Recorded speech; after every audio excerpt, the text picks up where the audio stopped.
Exclusive. హీరోయిన్లంటే కేవలం romance మాత్రమే చేయాలా? గ్లామర్ షోతోనే జీవితం సరిపెట్టాలా? మేమలా కాదమ్మా. నాణానికి ఒక్కవైపే కాదు, రెండు వైపులా పదునే అంటున్నారు కొంతమంది బ్యూటీస్. అందాలు ఆరబోస్తూనే యాక్షన్ సీక్వెన్స్ లో కూడా రఫ్ ఆడించేస్తున్నారు. ఒక్క ముక్కలో చెప్పాలంటే హీరోలకేం తీసిపోవట్లేదు ముద్దుగుమ్మలు. మరి అలాంటి యాక్షన్ క్వీన్స్ పైన ఇవాల్టి ఎక్స్క్లూజివ్ స్టోరీ.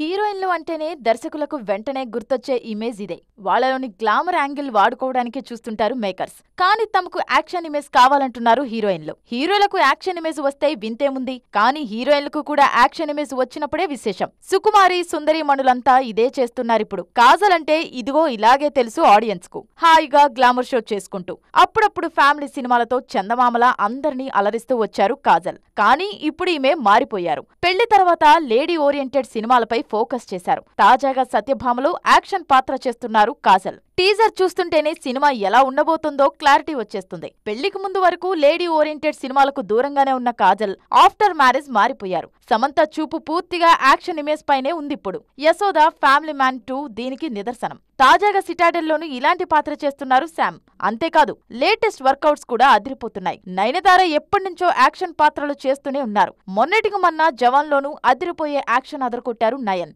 అనుష్క శెట్టి సైతం బాహుబలి కోసం యుద్ధ విద్యలు నేర్చుకున్నారు. భగవంత్ కేసరిలో శ్రీలీల యాక్షన్ సీన్స్ చేశారు. దీపికా పదుకొనే, కత్రినా కైఫ్ అయితే హీరోలకు మేమేం తీసిపోమంటున్నారు. మొత్తానికి హీరోయిన్ల చూపంతా ఇప్పుడు యాక్షన్ రోల్స్ వైపు వెళ్తుంది. హీరో ఎవ్వరైనా కానీ వాళ్ల పేరు ముందు ఇంటి పేరులా ఒకరి పేరు మాత్రం కామన్ గా ఉంటుంది. అదే ఏషియన్. టాలీవుడ్ హీరోస్ అందరినీ కబ్జా చేసేస్తున్నారు వాళ్ళు. మన హీరోలతో కలిసి బిజినెస్లు చేస్తున్నారు. తాజాగా రవితేజ సైతం మల్టీప్లెక్స్ బిజినెస్ లోకి అడుగు పెడుతున్నారు. మరి మాస్ రాజా కట్టబోయే థియేటర్స్ ఎక్కడున్నాయి, వాటి ముచ్చట్లేంటి చూసేద్దాం.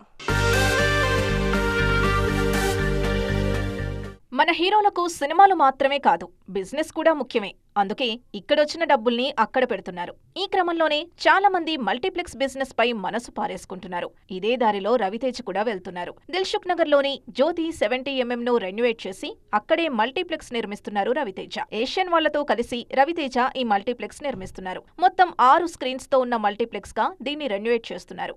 విజయ్ దేవరకొండ, మహేష్, అల్లు అర్జున్ ఇప్పటికే మల్టీప్లెక్స్ బిజినెస్ లో ఉన్నారు.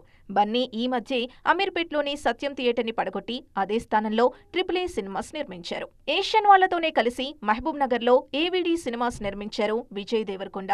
ఇది సూపర్ సక్సెస్ఫుల్ గా నడుస్తోంది. వీళ్ళందరికంటే ముందు ఏషియన్ తో టైఅప్ అయి గచ్చిబౌలిలో AMB మొదలు పెట్టారు మహేష్ బాబు. ఇండియాలోనే బిగ్గెస్ట్ మల్టీప్లెక్స్ ఇది. ఇప్పుడు రవితేజ కూడా ఇదే బిజినెస్ మొదలు పెడుతున్నారు. పెద్ద సినిమాలు ఏవీ లేవు, స్టార్ హీరోసా ఇప్పట్లో వచ్చేలా లేరు. అలా అని చూస్తూ కూర్చుంటామా? ఏదో ఒకటి చేయాల్సిందే అంటున్నారు నిర్మాతలు. అవసరమైతే రీ రిలీజ్ కాదు, రీ రిలీజ్ చేయడానికి కూడా సిద్ధం అంటున్నారు. అదే జరుగుతోంది ఇప్పుడు. అకేషన్తో పని లేదు. అరిగిపోయిన గ్రామ్ ఫోన్ రికార్డులా వచ్చిన సినిమాల్ని మళ్ళీ రిలీజ్ చేస్తున్నారు. ఇంతకీ ఈ ముచ్చట దేనికోసం? ఇప్పుడు రిలీజ్ అవుతున్న ఆ రిలీజ్ సినిమాలేంటి చూసేద్దాం. ఈ సీన్ ఇప్పుడు టాలీవుడ్ కు బాగా సెట్ అవుతుంది. రిలీజ్ స్టేజ్ దాటి రిలీజ్ వరకు వెళ్లిపోతున్నారు మనోళ్లు. థియేటర్స్ ఖాళీగా ఉన్నాయి. పెద్ద సినిమాలేం రావట్లేదు కదా అని రిలీజ్ చేసిన సినిమాలనే మళ్లీ రిలీజ్ చేస్తున్నారు. ఫిబ్రవరి 23న ఒక్కడు మూడోసారి వస్తుంటే మార్చి 1న సింహాద్రి కూడా మూడోసారి దండయాత్రకు రెడీ అవుతున్నాడు. సినిమాలు లేక ఎలాగూ ఇప్పుడు థియేటర్స్ అన్ని ఖాళీగా ఉన్నాయి. వచ్చినా అన్ని చిన్న సినిమాలే. అందుకే ఈ డ్రై పీరియడ్ను పాత సినిమాలతో నింపాలని చూస్తున్నారు మేకర్స్. ఈ క్రమంలోనే ఆల్రెడీ రిలీజ్ అయిన ఒక్కడు, సింహాద్రిని మరోసారి విడుదల చేస్తున్నారు. ఇక మార్చి 1న రవితేజ కిక్ రిలీజ్ అవుతుంది. వెంకీకి వచ్చిన రెస్పాన్స్ చూసి దీన్ని భారీగా ప్లాన్ చేస్తున్నారు. మార్చి 2న బాలయ్య ఇండస్ట్రీ హిట్ సమరసింహారెడ్డిని రిలీజ్ చేస్తున్నారు. ఒక్కడు, సింహాద్రి, కిక్ అకేషన్ లేకుండానే విడుదలవుతున్నాయి. కానీ సమరసింహారెడ్డిని 25 years సందర్భంగా రిలీజ్ చేస్తున్నారు. ఇవే కాదు, శివ, ఇంద్ర లాంటి సినిమాలను కూడా మళ్లీ విడుదల చేయడానికి సన్నాహాలు చేస్తున్నారు దర్శక నిర్మాతలు. రొటీన్ కమర్షియల్ సినిమాలు ఎవ్వరైనా చేస్తారు. కానీ సిస్టమ్ని ప్రశ్నించే సినిమాలు చాలా తక్కువ మంది దర్శకుల నుంచి వస్తుంటాయి. అలాంటి కథలకే డిమాండ్ కూడా. సమాజంలో జరిగే తప్పులపై మాటల తూటాలు పేల్చే కథలే ఎక్కువగా వస్తున్నాయి. రజనీకాంత్ నుంచి రామ్ చరణ్ వరకు అంతా అదే దారి.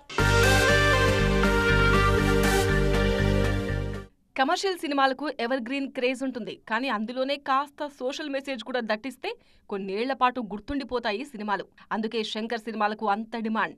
కొరటాల కూడా ఇదే దారిని నమ్మి శ్రీమంతుడు, జనతా గ్యారేజ్ లాంటి సినిమాలు చేశారు.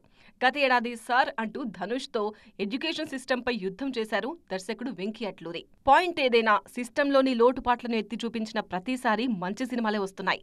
అందుకే భారతీయుడు, ఒకే ఒక్కడు, ఠాగూర్, లీడర్ లాంటి సినిమాలు గుర్తుండిపోయాయి. మరీ ముఖ్యంగా ఎడ్యుకేషన్ సిస్టంలోని తప్పులను చూపించినప్పుడు ఇంపాక్ట్ ఇంకా బలంగా ఉంటుంది. శంకర్ జెంటిల్మన్ నుంచి నిన్నటి ధనుష్ సార్ వరకు ఈ కాన్సెప్ట్ వర్కౌట్ అవుతూనే ఉంది.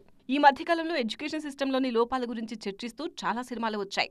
అందులో 3 ఇడియట్స్, తారే జమీన్ పర్, చిచోరే లాంటి సినిమాలు మంచి విజయం సాధించాయి. ఈ మధ్య విధు వినోద్ చోప్రా తెరకెక్కించిన 12th ఫెయిల్ అద్భుతమైన విజయం సాధించింది.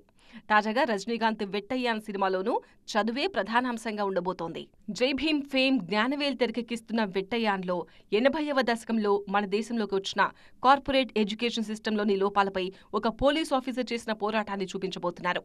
రానా, ఫహద్ ఫాజిల్, అమితాబ్ ఇందులో కీలక పాత్రల్లో నటిస్తున్నారు. మరి కార్పొరేట్ ఎడ్యుకేషన్ సిస్టమ్ కథతో సూపర్ స్టార్ ఎలాంటి మ్యాజిక్ చేస్తారో చూడాలి. కొన్ని వారాలుగా మళ్లీ బాక్స్ ఆఫీస్ దగ్గర ఎలాంటి సందడి లేదు. ఈగల్, ఊరు పేరు భైరవకోన కూడా ఓపెనింగ్స్తోనే సరిపెట్టేసుకున్నాయి.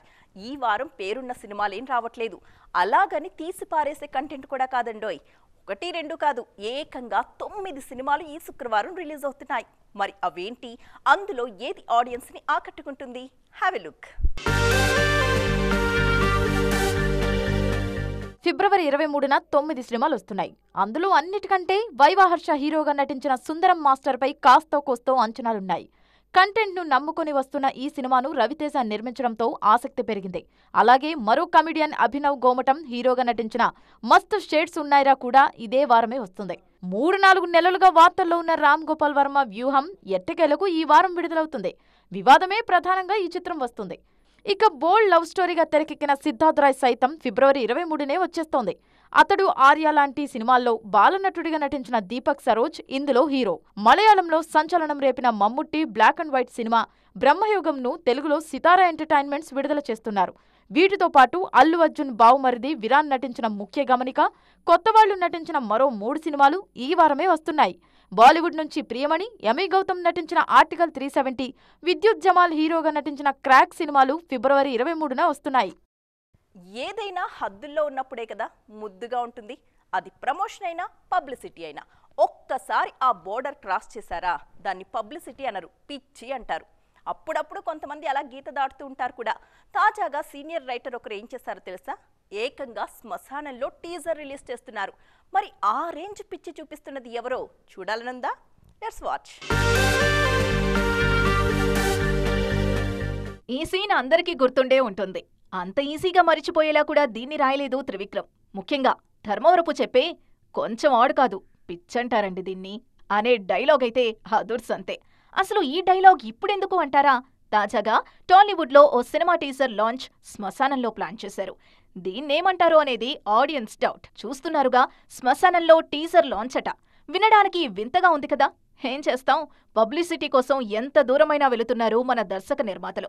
ఇప్పుడు కోనా వెంకట్ కూడా ఇదే చేస్తున్నారు. గీతాంజలి మళ్లీ వచ్చింది టీజర్ని వెరైటీగా బేగంపేట్ శ్మశానంలో ఫిబ్రవరి 24న విడుదల చేస్తున్నారు. గీతాంజలికి ఇది సీక్వెల్. ఆత్మలు, దెయ్యాల బ్యాక్డ్రాప్ లో వస్తున్న సినిమా కాబట్టి శ్మశానంలో టీజర్ రిలీజ్ చేస్తున్నారు. ఓకే, మరి అదే నరకంపై సినిమా తీస్తే నరకంలో, స్వర్గం నేపథ్యంలో సినిమా తీస్తే స్వర్గంలో టీజర్ విడుదల చేస్తారా అనేది కామన్ ఆడియన్స్ డౌట్. శ్మశానంలో ఆత్మలు తిరుగుతాయని నమ్ముతూ ఉంటారు కాబట్టి అక్కడే టీజర్ లాంచ్ ప్లాన్ చేశారు కోనా వెంకట్. మరి ఇది సినిమాకు ఎంతవరకు హెల్ప్ అవుతుందో చూడాలి. సో ఫ్రెండ్స్, చూసారుగా, ఇది ఇవాల్టి ఈటీ ఎక్స్క్లూజివ్. మరిన్ని కలర్ఫుల్ అప్డేట్స్తో నైట్ ఈటీలో 10:30కి మళ్ళీ కలుద్దాం. అప్పటి వరకు చూస్తూనే ఉండండి TV9.